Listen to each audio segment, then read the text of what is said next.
Hi everyone, I'm Dr. Stephen Lazer, Associate Teaching Professor at Arizona State University.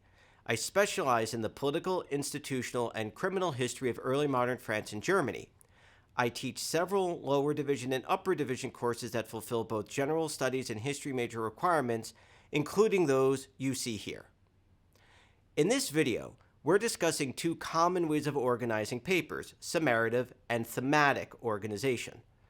Summarative or source-driven organization organizes the paper and its paragraphs around the sources important to the paper's argument, generally focusing on one source at a time instead of using sources together. Thematic organization organizes the paper and its paragraphs around themes important to the paper's overall argument.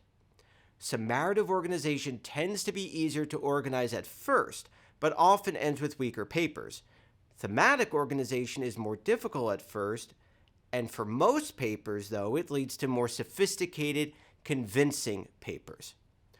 Summarative or source-driven organization is the easiest way to initially organize a paper, and it is therefore the format I see most often. And it is a perfectly valid way to write a paper, and every semester I read tons of excellent papers written in this way. Nevertheless, it is not my favorite. There are times summarative organization is the best option, though. To give just two examples, first, papers that examine change over time will likely cover the sources to be studied in chronological order. Second, historiographical or literature reviews. These papers often devote one paragraph to each author or publication under review. However, there's a number of weaknesses to summarative organization. Topic sentences will often introduce the source, and worst, it will often forget to introduce the paragraph's idea. This issue usually stems from stream of consciousness writing. See my video on topic sentences for more on that. Summarative organization often leads to summarizing sources, hence summarative, instead of analyzing them. But sources are your evidence, not your argument. So you don't need to summarize everything you know about a source. Instead, you should draw from the source only what you need for your argument. You can absolutely do that in source-driven writing, but it is extremely easy to fall into the summarizing instead of analyzing trap. Summarative papers often have backward paragraphs. Because the paragraph focuses on the source, it will often begin with the important data and then work its way up to the main point.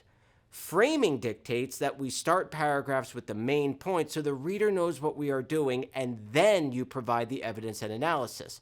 When you begin with the source, your best work can end up buried at the end of a paragraph. Finally, if one source has a lot of important elements to it, trying to cover all those elements in the same paragraph will make the paragraph long and awkward. None of the points will be finished since you are rushing from one into the next, creating a meandering mess. Thematic writing is better for the vast majority of papers. Thematic papers privilege the argument instead of the sources, which are there to support the argument. Again, sources are your evidence, not your argument. You privilege your argument by organizing your paragraphs around individual themes or topics, not around the sources, ideas, not sources. Your topic sentences cover the paragraph's main point and why it matters. Again, no sources yet. Then you can get into the other material. Thematic papers are more difficult to organize at first than summarative papers because, with summarative papers, you already know what you're working with. Thematic papers require some intellectual work done ahead of time to figure out what exactly you're going to say in your paper. For those papers that work better thematically, and it's most of them, the work is worth it. So how do we do it?